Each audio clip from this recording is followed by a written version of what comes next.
नमस्कार. शेतकरी बांधवांसाठी खुशखबर आहे. शेतकरी बांधवांनी लवकरात लवकर जाऊन अनुदान ई-केवायसी करून घेणे गरजेचं आहे.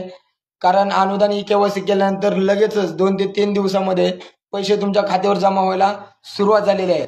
तरी गावातील सर्व शेतकऱ्यांना अशी विनंती आहे की बाबा आपल्या जवळच्या ग्राहक सेवा केंद्र, सेतू सुविधा केंद्र, आपले सरकार सेवा केंद्र या ठिकाणी जाऊन आपल्या अनुदानाची ई-केवायसी करून घ्या. अनुदानाची ई-केवायसी केल्यानंतर लगेचच 2 ते 3 दिवसामध्ये तुमचे पैसे लगेच खात्यावर जमा व्हायला सुरुवात झालेली आहे.